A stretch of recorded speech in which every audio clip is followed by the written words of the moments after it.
Pripravimo se. Tole dela, 1, 2, dela. Tomaž boš pomahal. Kar gremo. Torej, lep dober večer. In hvala vsem, ker ste prišli na poezijo. Govorijo, da poezije ljudje ne marajo, da ne berejo, pa to ni res. Če se preštejemo, nas je veliko. Torej, res hvala lepa. Danes sta z menoj dva pesnika različne generacije, različnih svetov, različne nevere, pomišljave vmes, pa še različnega spola. Tako da to bo en pogovor med ljudmi, ki prihajamo iz različnih svetov, pa nas druži poezija. Ker je to tak praznik, tudi v čast Francetu Prešernu, našemu velikanu, zaradi katerega govorimo slovensko, če ne bi najbrž nemško. Prosim, da je prva točka Talita Sofija Homel, božanska pevka, ki bo dala krila našemu večeru. Talita, kje si? Od nekod bo prišla? Tukaj si. Najlepša hvala, da ste me tako prisrčno napovedali, zelo cenim, hvala. Zdaj bom pa zapela Furejev samospev Après un rêve.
Draga Talita, čarobno je bilo.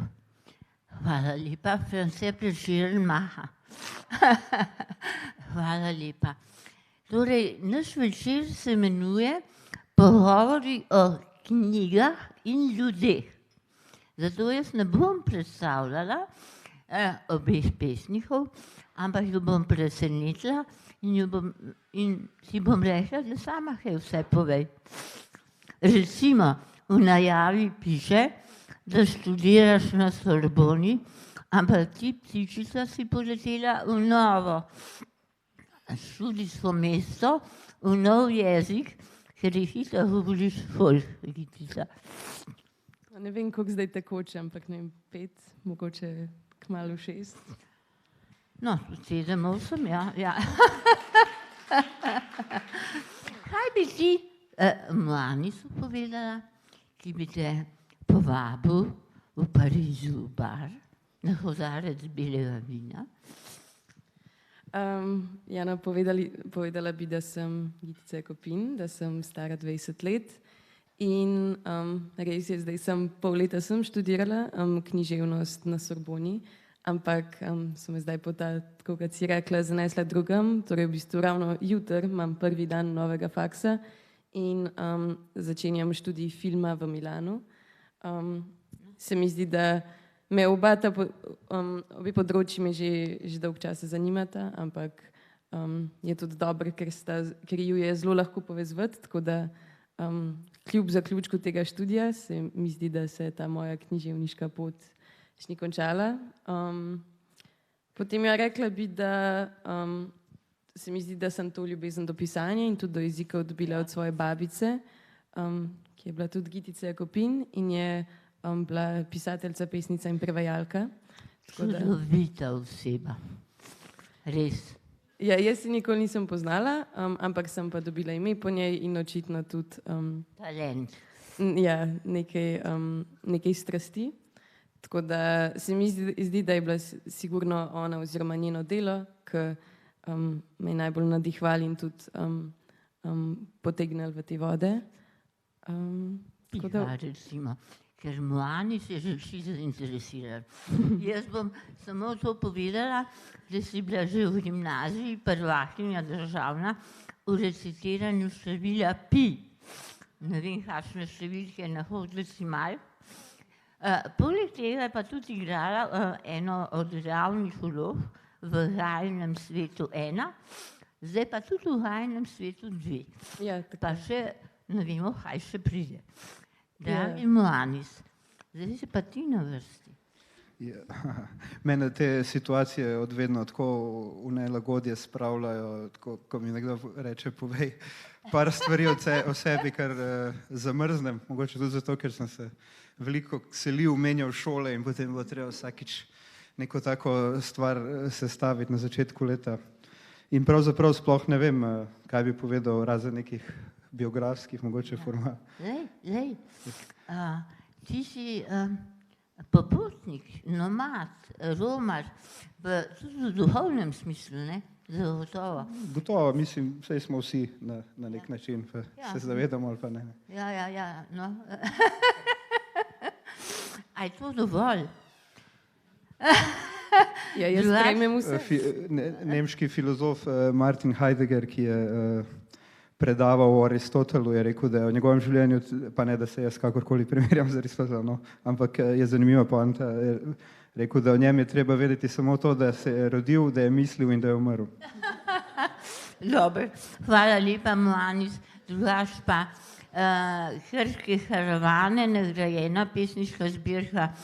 Mlanis ima več nagrad, tudi mi za Rožančevo nagrado smo ga brali po dolgem in počez po večkrat. Gitica Jakopin. Ampak se niste odločili. Se še nismo, novo čakamo. Gitica Jakopin pa ima čudovit naslov, Hoditi ali pa teči. Tako da, zdaj bom pa začela Prešernu v čast in slavo z njegovo pesmijo, ki je praktično neznana in tudi naslovi spreminjajo. V starih poezijah ima naslov Kar je, beži. v novih poezijah ima pa naslov Prešernova vera. No, eni so rekli, da bi morali pisati Prešernova nevera. In zdaj bomo videli. Torej, ja, pa se znaš na pametu. Kar je, beži. Ali beg ni Bog, ki vodi vehomaj v nebo, kar je, kar bilo je in kar bo. Zelo od vaju bi začel prvi interpretirati. Lahko začnem. Meni se zdi, da prva stvar, na katero pomislim, ko slišim to pesem, je čas. Torej, kar je, kar bilo in kar bo. In zdi se mi, da Prešeren tukaj čas postavlja nad Boga. Zdaj ne vem točno, koliko je bil on kaj veren, a je bil ali ni bil. Mogoče tisti, ki so to interpretirali kot nevero, so očitno potem dali tudi tak naslov. Vera so dali naslov, Prešernova vera, ampak pol, ko se pogovarjajo, pa eni rečejo, se vendar ne bo napisano z malo, pa še s pomišljajem. Ja, jaz bi res rekla, da on tukaj postavlja čas kot pač nekaj absolutnega in nekaj edinega, ki je trdno v tem svetu, mogoče zanj, mogoče za vse. In tudi glede na to, da ne bo, torej ne piše kot ne, pomišljaj bo, se mi zdi, da doda k temu tudi neki, da ne ve, kaj bo po smrti, ne ve, kaj bo kasneje. Ni zdaj, da Bog je, potem umreš, greš v nebo, ampak se mi zdi, da veliko bolj odprto pušča potem to s tem nebo. Je rekla Gitica, ki je zelo odprta, ker vsak interpretira iz svojega srca, noben pa ne ve, kaj misli Prešeren, najbrž. Moanis pa ti? Meni je zelo zanimivo, da ste izpostavili to, da ne bo napisano s pomišljajem, ker je pa tudi zanimiva stvar, da je Bog napisan z veliko. Ni to nek splošni Bog v tej pesmi, ampak je konkretni Bog, torej on dejansko misli na, v tem primeru, krščanskega oziroma abrahamskega Boga. In ko sem razmišljal, je to zdaj res nihilistična pesem, sem se spomnil na izrek preroka Mohameda, ki je rekel svojim sledilcem oziroma sopotnikom in tako naprej, rekel je, ne preklinajte časa, kajti čas je Bog. In se mi zdi, da v bistvu tudi Prešeren nekaj podobnega tu izreka. Mogoče to, kar se kaže kot božje v tem svetu, pravzaprav ravno to stalno izginevanje, minevanje in tako kot nekakšna božja senca ali pa neka maska, če tako rečemo. In potem sem se spomnil še imam enega dobrega prijatelja, ki je tudi pesnik, moj letnik, in je on nihilist, on eden redkih ljudi, ki jih poznam, ki se opredeljujejo kot nihilisti, torej verjamejo, da pravzaprav ni dobenega temelja, da je vse nekako nično. Ampak to je istočasno eden od prijateljev, s katerim se pravzaprav tudi najbolj strinjam o raznih zadevah v svetu. Tako da tudi tu lahko vidimo to neko stičišče tega izginjanja, ničenja in neke vse prisotnosti. Se mi zdi, da če se zadržimo pri tem paradoksu, lahko rečemo, da je to mogoče tudi nekako mistična Prešernova pesem. No, hvala lepa. A ni čudovito, da en pesnik ponudi toliko interpretacij?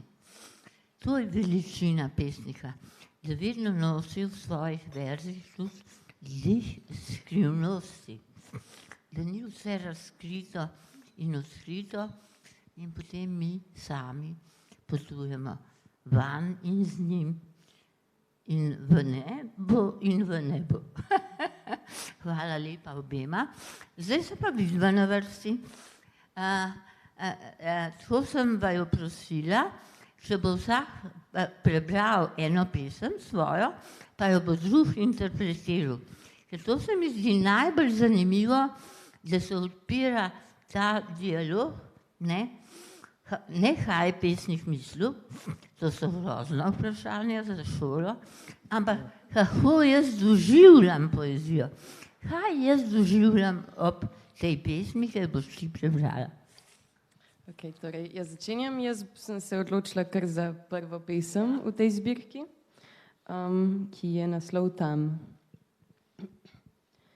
Znašla sem se v prepadu modrine, po okrožnem loku, skozi katerega sije svetloba, ki ti je spolzela iz oči. Tam sonce buta ob steno v morju, ki je brez konca in kraja, ki se začne tam, kjer se končava jaz in ti. Ali pa sem na vrhu konice tiste gore najvišjih, na tisti napeti vrvi stojim, prav na konicah prstov na tisti vrvi, ki je nevarna in srečna in malokdaj nesmrtna, ki se je dotakneš in mi rečeš, ne morem opisati, ni besed, ni zvoka, ni melodije, ni risbe, ni umetnine, s katero bi lahko začutil to, kar čutim. Ja, vem, da sem tam, vem, da sem tu, vem, da je tako izhod kot prihod domov in vem, da me danes še ne bo nazaj, kaj ti ljubim sebe in v svet enako. Hvala lepa.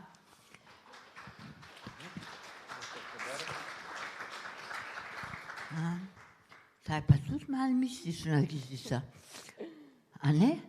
Moanis. A ni tudi tale pesem malo mistična? Zdaj, če jo vsi interpretiraš. Meni se je zdelo, da ima malo to podobje te pesmi me spomni na Zaratrustro in Nietzscheja nasploh. Bereš Nietzscheja? Pa Zaratrustro? Iskreno še ne. No, vidiš. Bo pa prišlo v prihodnosti. Vsekakor, ja, priporočam. To je bil mislec, ja, s katerim se tudi jaz vstopal v filozofijo. Zanimiv, marsikaj pove o današnjem času. No, ampak zdaj smo pri pesmi. Tako. Vsekakor je tu ena napetost, ena v bistvu pravzaprav neko mladostno, ampak tudi polno istočasno občutje, neko, ki poka od zrelosti. Tudi tle vidimo to neko dvojnost, bi jaz rekel, med starim in mladim, med melanholijo in nečim polnim moči. Vidimo neko stanje, ki je pravzaprav res, v katerem se pesniki pogosto znajdejo, ne, in ki ga sploh v mlajših letih pogosto artikulirajo, seveda vsak na svoj način. Ja, tu vidimo, ni besed, ni zvoka, ni melodije, istočasno je pa nekako prežeto z svetlobo in nevarnostjo in tako, je intenzivna pesem. A si slišala? Ja, hvala za interpretacijo. Kajti Moanis je eden najbolj znanih kritikov poezije, ker tako kot on bere poezijo, jo redko kdo. In če Moanis... Da bi rabil več časa, drugače, če bi se ločil ja, pisal kritikom. Ja, se mogoče pa napisal pol. Mogoče. Ja. Ampak že to, kar si povedal in v pesniškem jeziku, je prispodobe, je darilo tebe, a ne Gitica. Res je. No, zdaj bo pa Gitica dala darilo tebi, ki boš ti prebral. A bi jaz lahko samo zvedla, kjera je, da lahko tudi jaz pol ja, na pogledam. 91. Okay, hvala. Ravno prej sem razmišljal, kaj bi, pa sem se spomnil, da je mogoče ta za dan trenutek ustrezna. Naslov je Kava. Cel dan je bilo nebo enakomerno sivo, kot pred nevihto, toda nevihte ni bilo, zgolj zelo redko vztrajno kapljanje, kot bi bila zgoraj obešena mokra cunja. Vsako uro je padlo nekaj kapljic. Zbujali smo se v ciklih in v dnevni sobi je bil vsakič moder ekran z napisom Ni signala. Čakali smo na nekaj, kar pride čez desetletja, nekaj strašnega, kar bo popolnoma spremenilo naša življenja. Vedeli smo, da bodo nekateri dotedaj umrli. Slišali smo posamezne krike, ukaze in premike. To je bila bitka, ki jo proti nam bilo nebo. Počasi nas je oblegalo in pripravljalo obroč. Veter je loputal z okni in vrati. Ko se je zvečer končno usula nevihta, smo zajtrkovali. Potem smo si rekli lahko noč in se odpravili v postelje, saj smo zgodaj zjutraj morali v službo. Naslednji dan smo ugotovili, da smo vsi sanjali deroče reke iz močne kave, ki je dišala po vsej dolini. Wow. Gitica, težka naloga, kako si ti doživela to strahoto, ki prihaja? V bistvu ta pesem, že ko sem jo najprej pač ne danes prebrala, mi je bila ena izmed ljubših, glede na to pa, da smo se prej o Prešernu pogovarjali, se mi pa zdi, da sem na en način to nebo in čas lahko videla tudi tukaj, zato ker se mi zdi, da je to, najprej zelo mi je všeč, da je to upisano kot tako nek spomin, neka izkušnja, nek čas preživeti z nekom. Pol se mi pa zdi, da sem vsaj začetek razumela tako kot neko počasno čakanje na nekaj, kar prihaja in bi lahko to videla kot čakanje smrti, ampak ne v takem pesimističnem smislu, ampak samo v smislu minevanja časa in tega, kar pride za tem. Se mi zdi, da pač predvsem začetek, kaj tak zelo zgodba se pač, vsi stavki kažejo na to, da se nekaj počas razvije, da kaplje počas kapljajo, da čakajo in da čakajo. In pol se mi zdi, da iz tega čakanja oziroma ukvarjanja s tem časom, ki nas pač pelje proti koncu in včasih pol, ko se zelo začnemo z njim ukvarjati, se mi zdi, da pol pride do neke take do nekega premika, ker te deroče reke iz močne kave, ki je dišala, se mi pa zdi, da je ena zelo lepa podoba, ki je vsem v nasprotju s tem počasnim, mogoče celo trpečim čakanjem. In mi je zelo všeč ta kava, ki je dišala po vsej dolini, ker se mi zdi, da je to neka podoba, ki si vsi lahko predstavljamo, nek von, ki ga vsi doživljamo in ki nam daje neko, mogoče ne upanje, ampak vseeno nek optimizem. No. Tako da to mi je zelo všeč. Kako si pa ti doživel to branje? Ja, mislim, da je naslednji temu, kar sem imel v mislih. Je pa res, da tudi, kadar napišeš pesem, potem tudi sam lahko izgubiš nekako ta moment, v katerem si bil, ko si pisal in si lahko tudi sam na enak način svoj interpret. Ne. Ampak ja, vsekakor lepa interpretacija. Hvala lepa. Zdaj pa pojdimo k vprašanju, ki mene vedno pri pesnikih vznemirja. Bi rekel Hölderlin. Čemu poezija v teh revnih časih? Čemu tebe pesmi kličejo, zgodbe, ki jih potem v pesmi hočejo na papir in v tvoji zadnji zelo prisrčni pesmi ne popisuješ. Ta proces ga preprosto moraš zapisati. No, če nam to malo razložiš. Ja, meni se zdi, da sem vedno poezijo, odkar sem začela pisati, tako doživljala, da je enkrat, ko se pač to rodi v tebi, da ne moreš tega vklopiti ali pa izklopiti, da to je neka nuja, ki pride sama od sebe. Ni nuja v smislu, da je delo, v smislu, da se ti moraš že sam pripraviti, da zdaj pa hočem pisati in zdaj pa moram to pa to napisati. In je pač to sicer tudi dvorezen meč, da pač pride kot pride in takrat, ko ne, pa pač ne in je treba počakati. In se mi zdi, da no, v teh časih se mi zdi, da pač poezija vedno je bila, je in tudi vedno bo. Se mi zdi, da je pač ključna in za posameznika, ki to piše, in potem tudi za družbo, za druge, ki to berejo. In se mi zdi, da jaz, ki sem začela pisati in sem se pol tudi odločila to vse objavljati, se mi zdi, da edina misel, ki mi je bila zares pri tem pomembna, je bilo, da če to meni nekaj prinese, če to prinese nekaj vsaj enemu človeku, ki bo to prebral, nekaj pozitivnega, nek material za razmišljati, karkoli, je potem to že dobra stvar. Tako da se mi zdi. Kaj bi pa ti rekel, Mohanis? Podobno bi rekel, ja, pravzaprav, da pesem deluje zelo individualno, da to je kot nek sadež, ki ga vzgojiš v sebi in če je dober za nekoga, potem je pesem že dosegla svoj cilj. Tudi dosti se govori o tem, da poezija ni, Ja, ljudje se ne je berejo. in tako naprej. Delo odprlo eno polemiko, ne? Aha, Delo, ja. Ja. Ja, tudi jaz sem odprl eno polemiko z njimi, ampak bomo to kdaj drugič.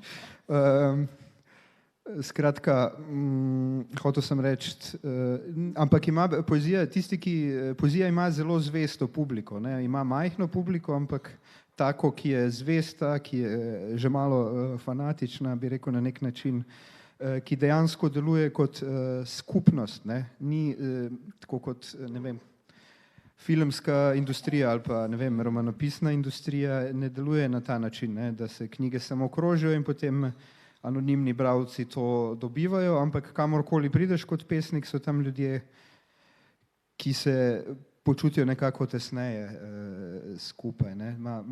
Ohranja nek pravzaprav mogoče predmoderni žar. Istočasno se mi zdi pomembna, če rečemo mogoče, naše prvo orodje so roke in jezik, bi rekel. Jezik je, z jezikom naredimo stvari, ko rečemo, ne vem, imenujem to ladjo, to in to, dosežemo nek materialni učinek, ne? To je orodje.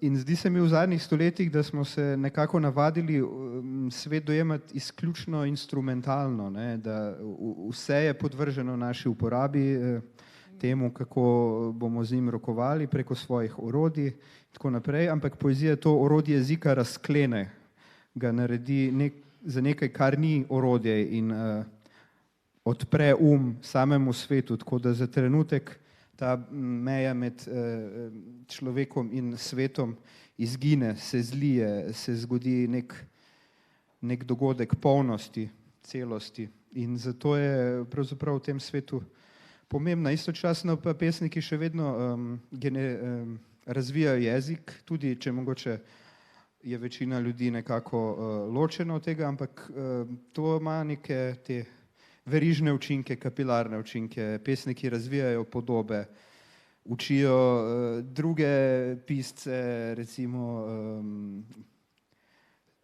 se srečevati z jezikom, vcepljajo določene podobe, iz katerih se porajajo nove podobe. Tako da ja, to. Hvala lepa. Ja, jaz tudi mislim, da je poezija izjemno pomembna, zato ker je sprejemnik za poezijo ni tuhi, ampak je tuhi. In srce, srce je ključ, bi rekli mistiki. Samo v srcu je resnica in samo s srcem zares vidimo in slišimo. Ta intelektualna, cerebralna, diskurzivna praksa ne doseže srca. In zato je ena najljubših mojih Prešernovih pesmi Neizstrofnjeno srce. A poznaš Vitica? Poznam. Pa ti pa tudi ne. Ja, čeprav zdaj ne bi znal na No, izust, zdaj bistvo je, človek je že zdavni umrl, ampak ko so ga odkopali, je srce še vedno bilo. Živo srce, ki ni hotelo umreti. Zdaj zakaj ne? Ker še ni izreklo, ker ni izpovedalo, kar je želelo povedati. In potem se kregajo rubari, ja, mogoče je bil pa svetnik. Ne, svetnik gotov ni bil, ne.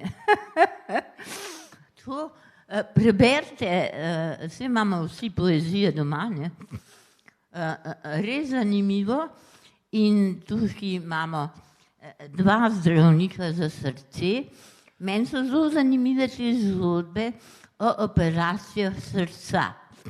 Pred časom sem prebrala eno, da je inženir dobil srce in glejga inženirja. Na lepem je začel pisati pesmi.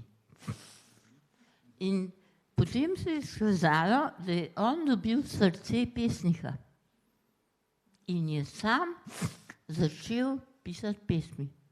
Se pravi, srce je res, ima ta Tatjana Holkrat večji spomin kot možgani, ali to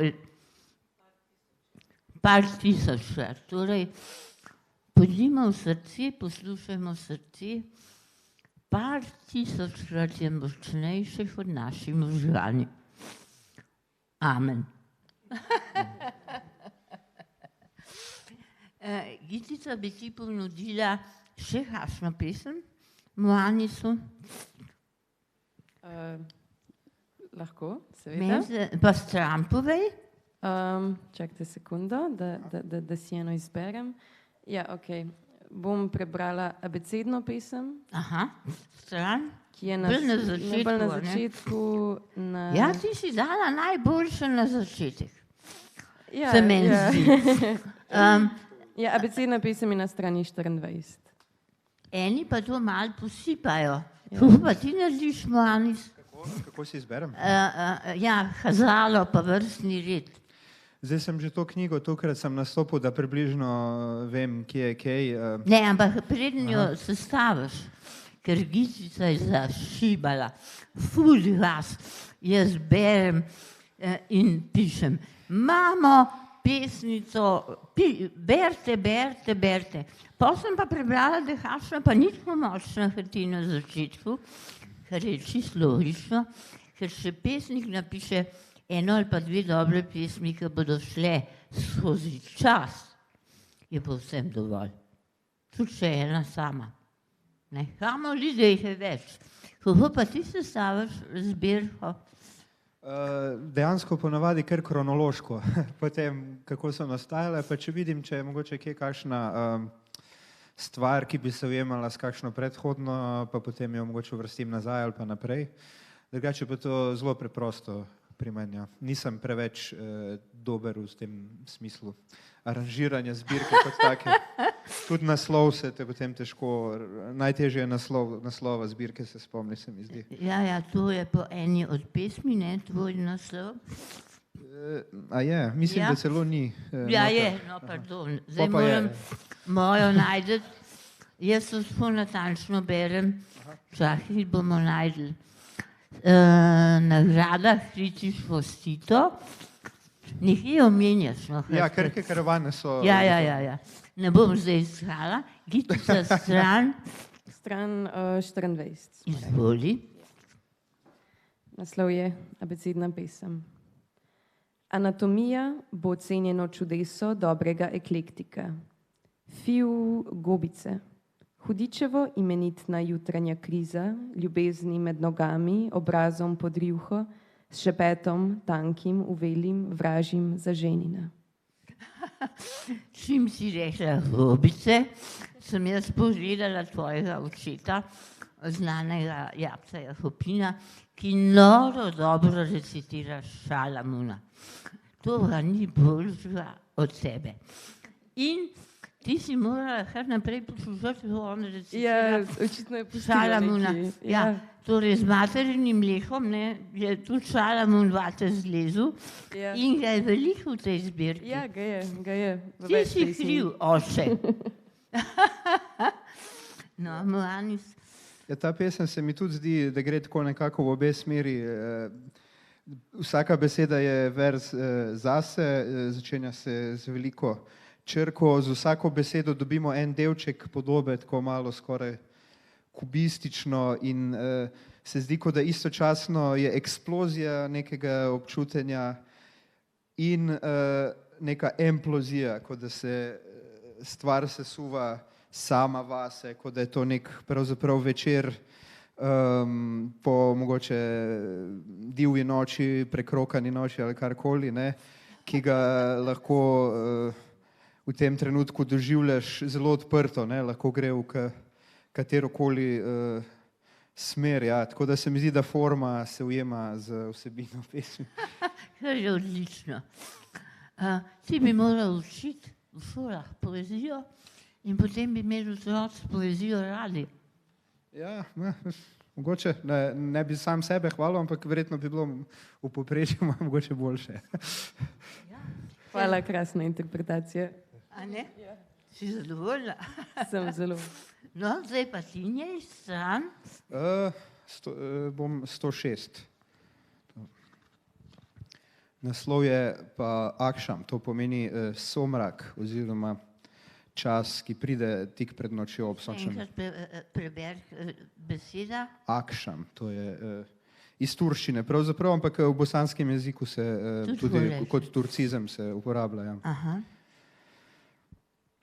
Ni me v tej želji biti sam v večernem dežju, sežetkom kav in tobaka z najboljših bazarjev, ni me na tem vzhodu. Ne morem si izboriti tistega trenutka Arhimedove točke v vsem času, v natančnem središču med zahodom in vzhodom. Kajti ves čas samo postajam in samo minevam in nimam besede pri tem. In imam pri tem besede.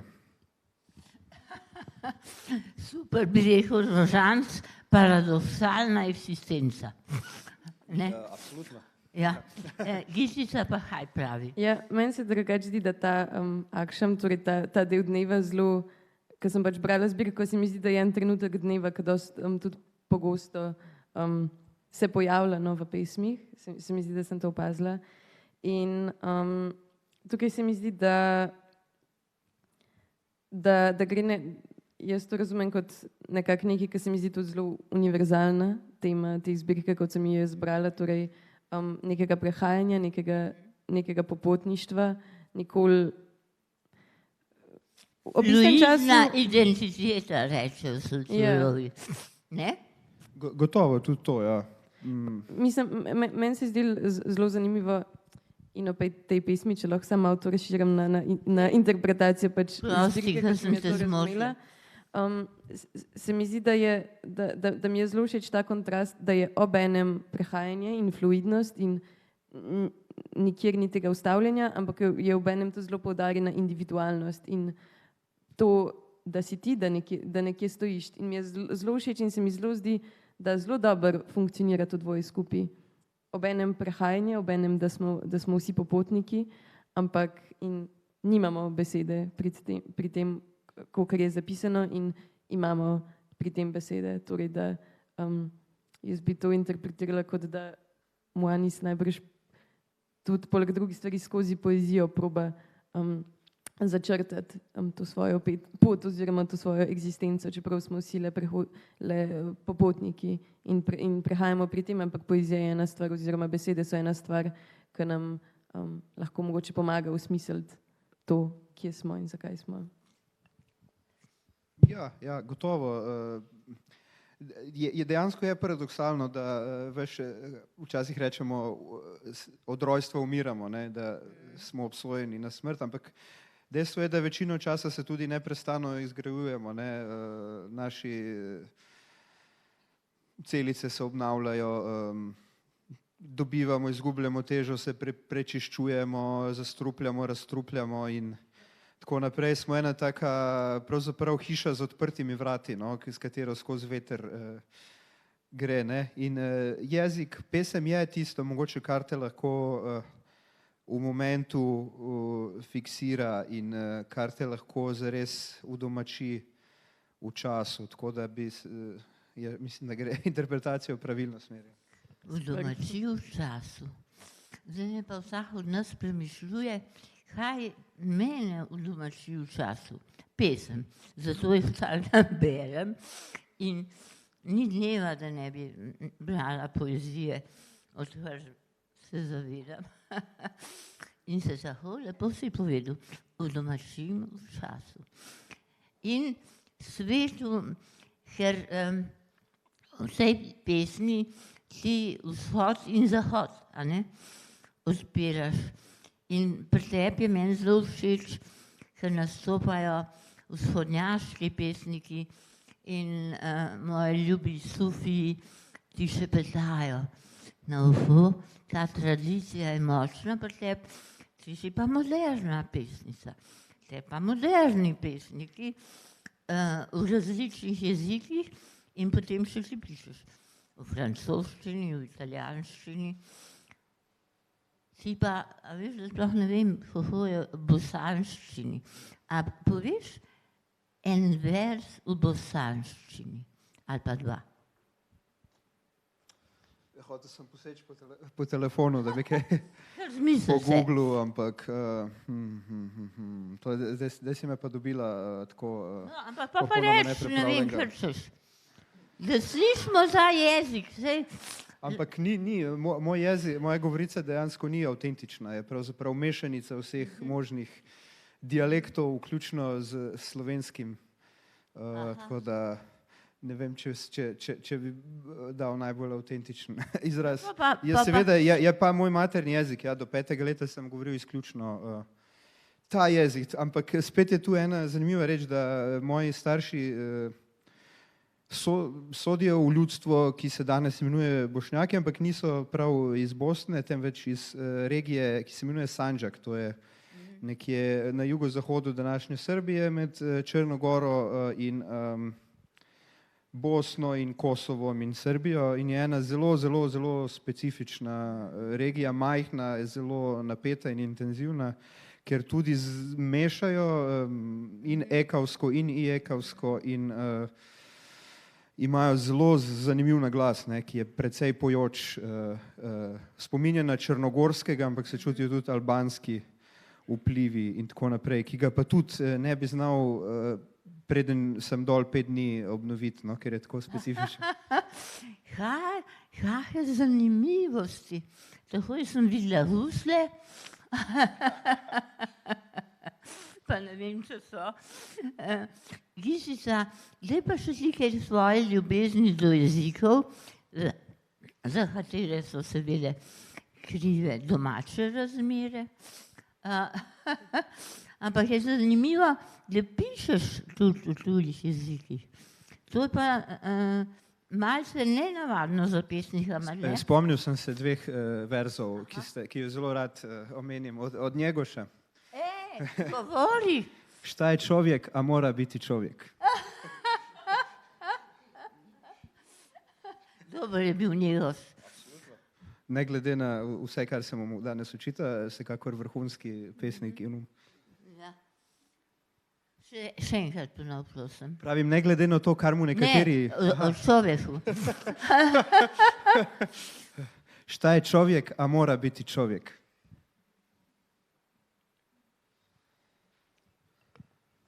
Hvala. Gisica in jeziki? Ja, meni se zdi, da najboljš pri pisanju v različnih jezikih mi je točno to, da v vsakem jeziku imaš ti določene stvari, določene pač občutja, emocije, ki jih lahko samo v tem jeziku najbolj točno izraziš. Naprimer, ne obstajajo najbolj točni prevodi in mi je glih to krasno, da nekatere občutke se mi zdi za njih, da so izrazljivi samo v enem določenem jeziku in se mi zdi, da jih lahko najboljš povem v točno tem jeziku, v drugem seveda, če se naredi nekaj zelo dober prevod, se lahko temu približa, ampak nikoli ni enako.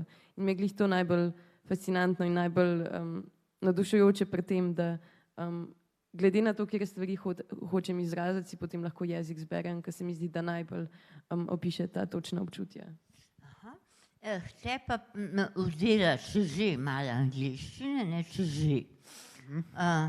Drugač pa ti pišeš to, samo v slovenščini? V slovenskem nekaj stvari sem dejansko probal v srbo-hrvaščini, ampak ne, je slovenščina zelo veliko bolj moj jezik in ga veliko bolj obvladam. Sem zasidran v tradiciji tej pesniški slovenski, ne. Manj mogoče v prozni, tako da ja, definitivno slovenščina je moj jezik, prva izbira v vseh pogledih. No. Hvala lepa. Skoraj vseh, odvisno od socialnega konteksta in v nekih intimnih stvareh, ampak ja, v izražanju, ja. Ljubim te rečeš v katerem jeziku. Pa isto je, ne, tako da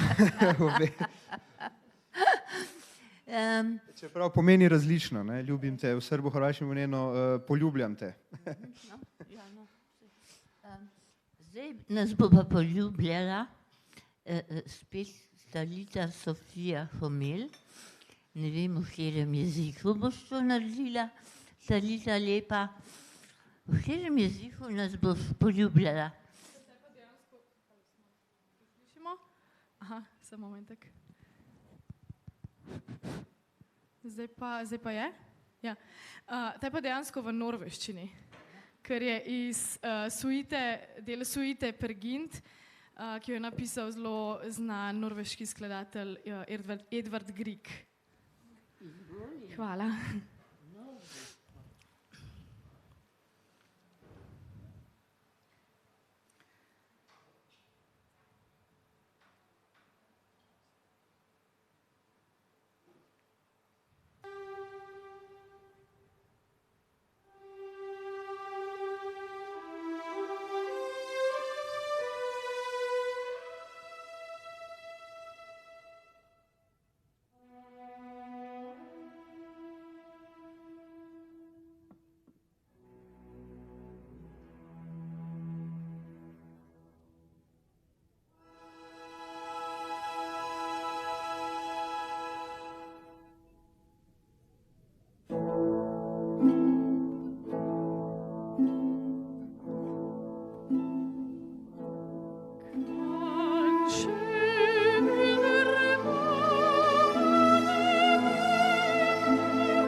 Hvala, najlepša hvala. Hvala lepa, Talita. To je bil poljub naravnost v srcu. Pri glasbi vedno glavni, eden in edini namen pravzaprav. Tako da Hvala lepa. Hvala lepa. S to božansko glasbo zaključujemo pogovor o poeziji in vas že vabim na marčevski pogovor, ki bo posvečen ženskam, ki smo matere in hčere. Z nami bo Danica Vidmar, ki je zelo presunljivo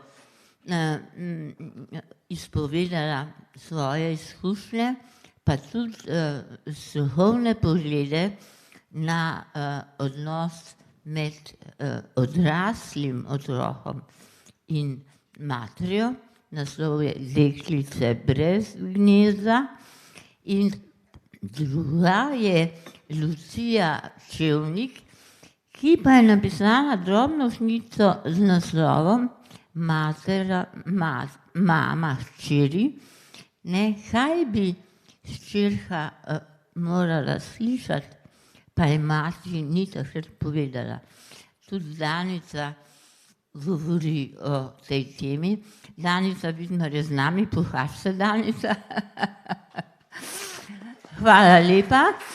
In lepo povabljeni drugo nedeljo v marcu, da se zopet dobimo ob 6. uri tukaj. In lep poetičen večer. A imate vedno kaj knjig s sabo? Lahko imaš ti? Jaz sem že zdavnaj vse podelil, še to sem danes komaj izbral. Ne prodal, sem mislila, da bi kjero. Ja, fajn bi bilo, če bi jih imel za prodati, se ne bi upiral temu, ampak... Jih nimaš? Ne. Dobro, ampak knjigarni pa so še? Ja, bi morali biti na založbi, ja. Škoda, ker nisem se prej spomnil javiti, ja, to pa res. Ja, Sicer jaz ne bi imel nič te prodaje, ampak vseeno. Ja. No, pa si pa v knjižnici sposodce, Krške karavane, ker potem mi avtorji dobimo knjižnično nadomestilo. Ja, tudi štipendije pa vlečemo iz tega naslova. No, pa to še bolj, že nima sabo.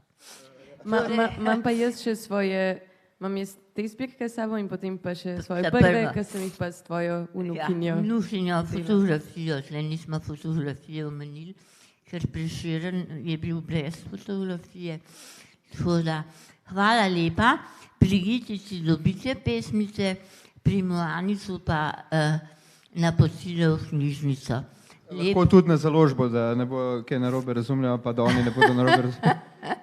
Prej sem se malo pohecil. Ja, lep poetičen večer. Zdaj se bomo pa samo o poeziji pogovarjali, ne Moanicu, zdaj naprej. Dobro, hvala lepa.